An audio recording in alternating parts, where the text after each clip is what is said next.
What if, what if the entire multi-billion-dollar hedge fund industry is actually just this, like, highly sophisticated, data-driven casino? Oh, wow. I mean, that is a provocative thought. Right. But what if the certification exam that you are studying for right now actually expects you to know exactly why that might be true? Well, when you actually look at the underlying theories governing modern finance, it's a question you absolutely have to grapple with. Welcome to this deep dive. If you're listening to this right now, you are likely, staring down the barrel of the Series 65 or Series 66 exam. Yeah, trying to make that transition into a professional advisory role. Exactly. And our mission today is to be your ultimate study shortcut because we have gathered like a massive stack of source material for you. We're talking the official NASA test specifications, Mm. heavy finance textbooks from LibreTexts. Yeah, plus analytical guides from Wall Street Prep and some really practical insights from Smart Asset and Bajaj Broking. It's a lot of reading.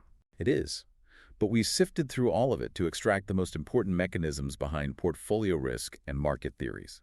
Because look, passing these exams isn't about rote memorization. I mean, they won't just ask you for a dictionary definition of a term. Right, they want application. Exactly.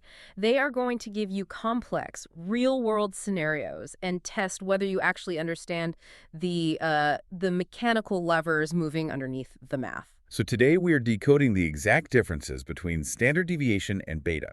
We're going to figure out how to navigate the trickiest practice scenarios, map out the capital market line versus the security market line. And finally, unpack how the efficient market hypothesis challenges the entire premise of active investing.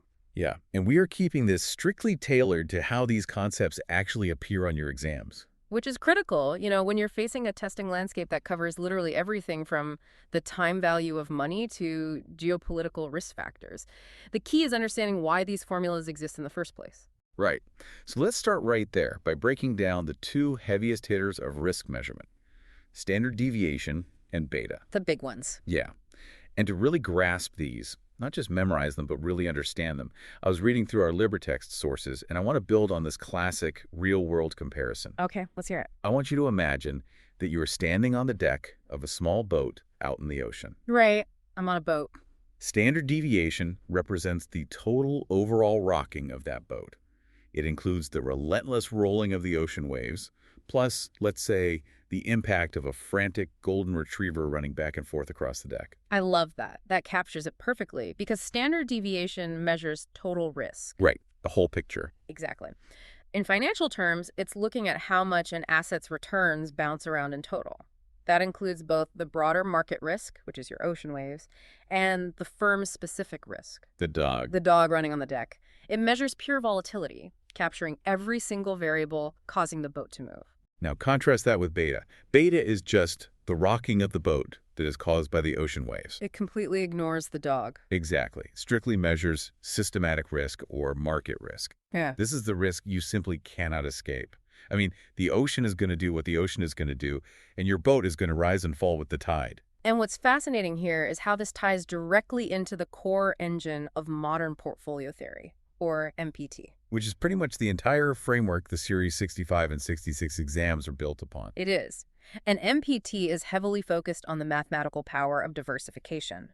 The central premise is that you shouldn't judge investments in isolation. Right. You have to look at the whole portfolio. You have to judge how they behave together. By combining assets that don't move in the same way at the same time, you achieve diversification. Okay, so let's unpack this mechanism because the exam is going to test this heavily.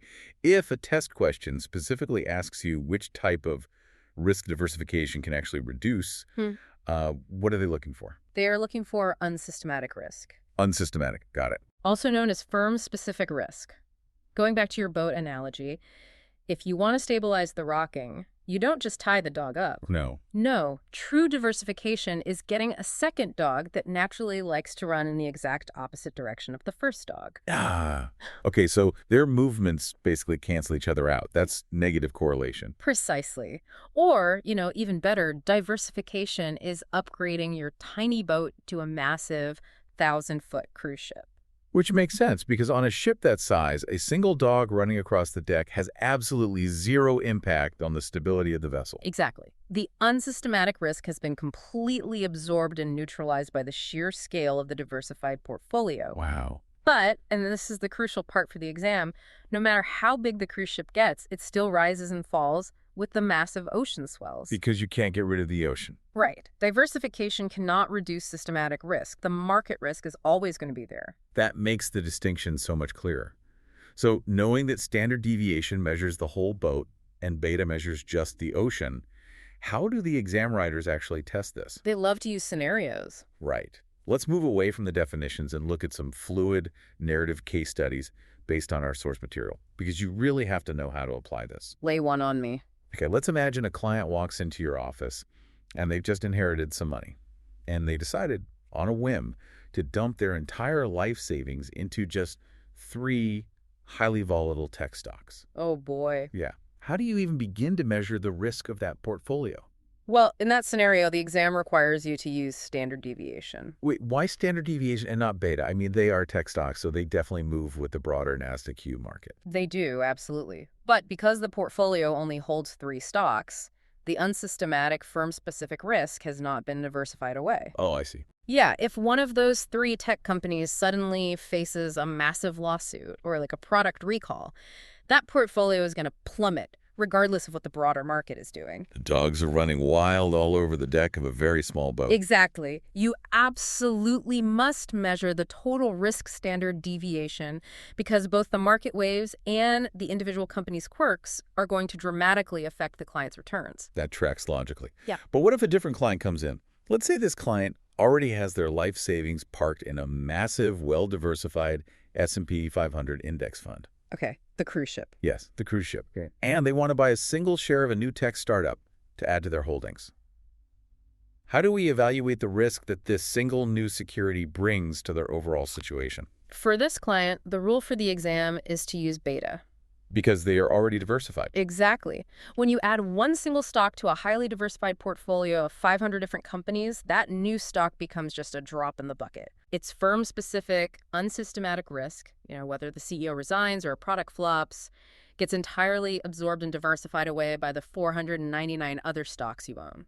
So the dog's movement on the deck no longer matters. It doesn't. All that actually matters for this client's overall risk profile is how that new startup stock moves in relation to the overall market waves. And since beta measures that market risk, it's the only appropriate measurement. You got it. Okay, so if they aren't diversified, they eat the total risk, standard deviation.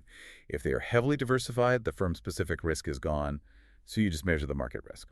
Beta. Perfectly summarized. But let me push back on this with a trickier scenario, though. What if you were looking at 2 completely different mutual funds? The prospectus for both funds claims they are perfectly 100% well-diversified. Okay. The test asks you how to evaluate the risk between them. Which metric do you use? According to the principles we've discussed, you could actually use either standard deviation or beta. Wait, hold on. If I'm looking at 2 totally different portfolios, how can those metrics be interchangeable? It seems counterintuitive, I know. Yeah, because what if mutual fund A has a higher standard deviation, but a lower beta than mutual fund B? Wouldn't they give me conflicting advice on which fund is riskier? That is a brilliant trap, and it's exactly the kind of conceptual math question the test writers love to throw at you. So it's a trick. It is. If a portfolio has a higher standard deviation but a lower beta than another portfolio, it tells you one definitive mathematical fact. Which is? The portfolio is not actually well diversified. Oh, I see. Because the premise of the question is secretly flawed. Exactly. Think about the underlying math here. We established that total risk equals systematic risk plus unsystematic risk. Right. Well, if both mutual funds are truly perfectly diversified, their firm-specific unsystematic risk has been eliminated entirely. It is 0. Okay, yeah. And if unsystematic risk is 0, then total risk and market risk are essentially the exact same number. Oh, wow. So in a truly diversified portfolio, a higher standard deviation must mathematically equal a higher beta. Exactly. If they don't align, it means firm-specific risk is still hiding in the portfolio. And it's a trick answer choice designed to test if you really understand the relationship between these 2 metrics. That is exactly the kind of underlying mechanic that separates a passing score from a failing one. You can't just memorize the terms, you have to really understand the equation. Which brings us perfectly to how the Series 65 and 66 exams visualize this math. Oh, right, the graphs. Yeah, they won't just use word problems. They're going to map these risk metrics onto 2 very famous lines on a graph. the capital market line, or CML, and the security market line, or SML. And I know these graphs intimidate a lot of candidates. They do, but honestly, they are just visual representations of the exact same boat metaphor we've been discussing. So let's break down the cheat code for telling them apart.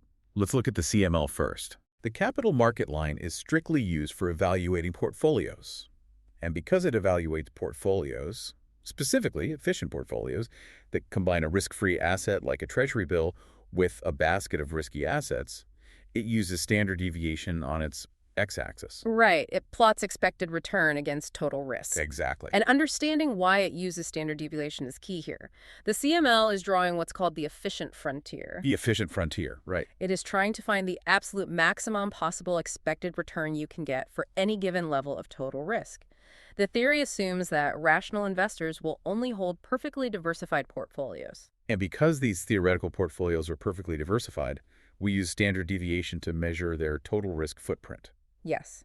If an actual real-world portfolio falls below that CML line on a graph, it means you're taking on unnecessary risk for the mediocre returns you're getting. Now contrast that with the SML, the security market line.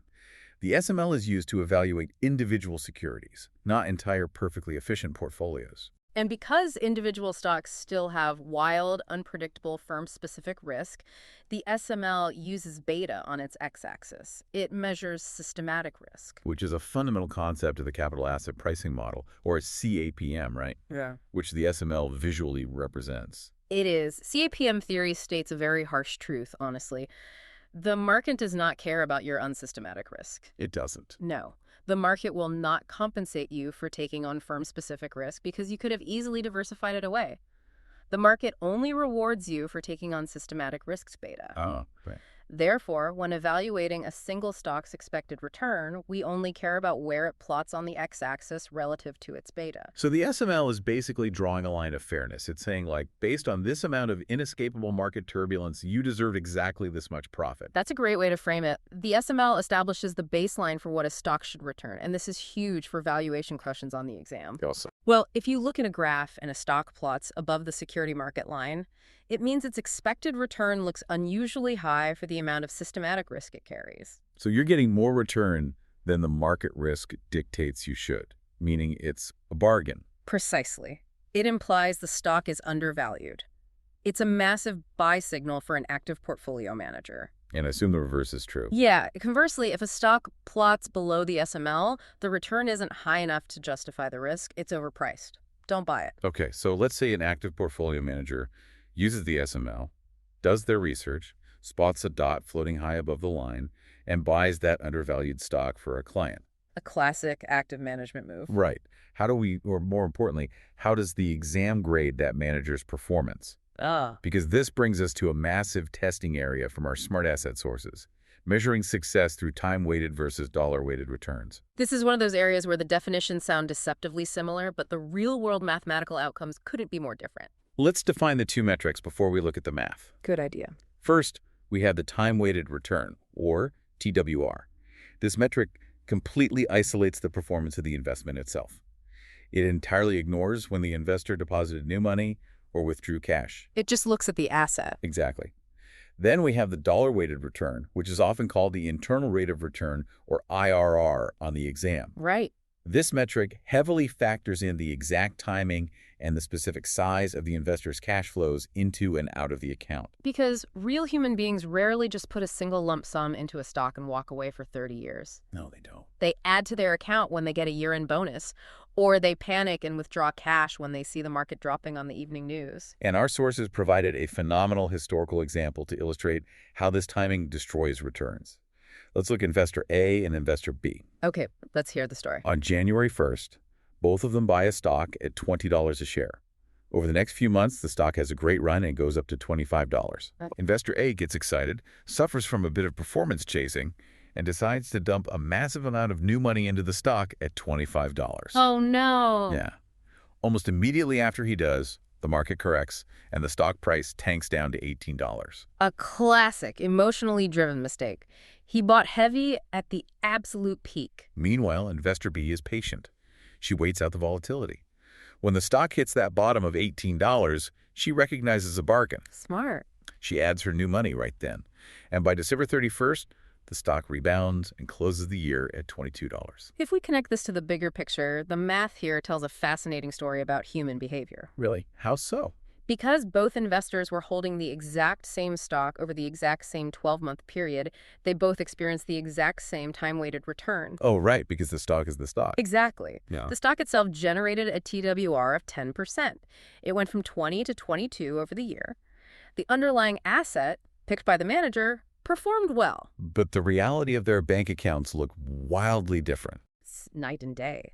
Because of his terrible cash flow timing weighting, his portfolio heavily, right before a drop investor A actually ended up with a negative dollar-weighted return. Wait, really? Yes. His personal IRR was negative 0.4%. He literally lost money on a stock that went up 10% for the year. Wow. And investor B. Well, investor B, because she timed her cash flow to buy heavily at the dip, achieved a dollar-weighted return of over 7.6%. So TWR is grading the asset, and DWR is grading the investor's behavior. Exactly. Here is your crucial exam tip based on this mechanism, for anyone listening. If a test question asks you how to evaluate a portfolio manager's pure skill at picking investments, the unassailable answer is time-weighted return. You use TWR because the manager generally cannot control when clients deposit or withdraw funds. Right. So you shouldn't be penalized because investor A bought at the top. Exactly. But if the question asks about evaluating the individual client's actual financial outcome, the answer is dollar-weighted return, because that captures the reality of their personal cash flow timing. That distinction is paramount. Dollar-weighted shows the messy reality of the investor's journey, while time-weighted shows the mathematical purity of the asset's performance. Perfectly said. So, we've spent all this time discussing how to pick undervalued stocks using the SML and how to isolate and measure a manager's stock-picking skill using time-weighted returns. We are deep in the mechanics of active management right now. We are. But now we have to zoom out, because our Wall Street prep sources bring up a theory that suggests all of this effort, like all of this analysis, is entirely pointless. Enter the efficient market hypothesis. Yes, the great philosophical clash at the exam, the EMH. It's a big one. Introduced by economist Eugene Fama, the efficient market hypothesis theory states that asset prices instantly reflect all available information in the market. All of it. Meaning, every stock is always priced at its exact, mathematically perfect fair value. There are no undervalued dots floating above the SML, and no overvalued dots sinking below it. Everything is perfectly priced, all the time. Exactly. And for the exam, you need to deeply understand Eugene Fama's 3 specific forms of this efficiency, because they will definitely test you on the nuances. So let's outline the mechanisms behind them. First is the weak form of EMH. This suggests that current stock prices fully reflect all past historical trading data, volume, and price movements. So if weak form is true, looking at past stock charts, which is called technical analysis, is completely useless. Completely. You can't predict tomorrow's price by looking at yesterday's squiggly lines. Exactly. Then you step up to the semi-strong form. This argues that prices instantly reflect all publicly available information. Like what? Earnings reports, news articles, macroeconomic data, interest rate changes. The literal second that information hits the internet, the massive army of Wall Street algorithms has already priced it into the stock. So that implies fundamental analysis is completely dead too. Yeah. Poring over balance sheets or PE ratios won't give you an edge because the market already knows exactly what you know. Right. And finally, you have the strong form EMH. This is the most extreme academic view. Okay. It claims that stock prices reflect absolutely all information, both public and completely private or insider information. Wait, even insider secrets? Yes. If strong form is true, the exam might give you a scenario where a CEO tries to trade on a secret memo before a merger is announced. Under strong form, even that CEO couldn't make an excess profit because the market has somehow intuitively already priced in the secrets. Wow. So how does this impact you, the listener, sitting for the series 65 or 66? Yeah. You are preparing for a career as an investment advisor. You have to contrast EMH with the modern portfolio theory we discussed earlier. Right. Because if EMH is completely true, then active management, hedge funds charging massive fees to try and beat the market, is entirely futile. You cannot beat a market that is already perfectly efficient. Therefore, EMH is the theoretical backbone that completely supports passive investing. It's why advocates say you should just buy low-cost S&P 500 index funds and hold them forever. And our sources tie this directly into the random walk theory as well. All right. This theory claims that future stock price movements are totally random and unpredictable, statistically akin to a drunk man stumbling down a street. You cannot predict his next step. Exactly. If the market is a random walk, it means that any active portfolio manager who does manage to beat the market didn't do it because they were highly skilled at reading the security market line. They just got lucky. They did. Under the random walk theory, long-term past success is just a statistical illusion. Think of a bell curve. If you have 10,000 monkeys flipping coins, eventually one monkey is going to flip heads 10 times in a row. Whoa. You don't call that monkey a financial genius. You call it the inevitable result of probability. Wait. EMH and the random walk theory suggest that star portfolio managers with a 5-year winning streak are just the monkeys flipping heads. Eventually, they will regress to the mean. That is wild. Okay, we've covered some serious conceptual ground today, from the rolling deck of a boat to the deep philosophy of market efficiency. We really have. Let's do a rapid-fire recap so you can lock this into your study notes before exam day. Sounds good. Standard deviation measures your total risk. It's the boat, the ocean waves, and the dog running on the deck. Beta measures your systematic market risk. It's just the inescapable ocean waves. And remember the exam applications. If you are evaluating a single stock or a poorly diversified portfolio, use standard deviation. If you're adding a stock to a massive, well-diversified index fund, use beta. Right. And when you look at the graphs, the capital market line, the CML, uses standard deviation to evaluate perfectly efficient portfolios. The security market line, the SML, uses beta to evaluate individual stocks. Time-weighted return judges the portfolio manager's pure skill because it ignores cash flows. Dollar-weighted return judges the reality of the investor's outcome based on their personal timing. And finally, the efficient market hypothesis argues that all of this active analysis is a waste of time because asset prices instantly reflect all information, making it impossible to consistently beat the market. Which brings us back to that fascinating final thought to ponder as you prepare for this exam. The casino. The casino. If the random walk theory is correct, if accurately predicting stock movements is mathematically impossible and historical success is just random chance, then the entire multi-billion-dollar active management and hedge fund industry is essentially a highly sophisticated, data-driven casino built entirely on the illusion of skill. Now, that is something to think about while you're bubbling in your answers. Yeah. Good luck on your Series 65 and 66 exams. Absolutely. Good luck. Remember, when the jargon feels overwhelming and you feel like you are drowning in formulas, just visualize that boat. Separate the dog from the ocean waves, understand the mechanics of the math, and you will navigate these tricky scenarios just fine. Keep studying, and we'll see you on the next deep dive.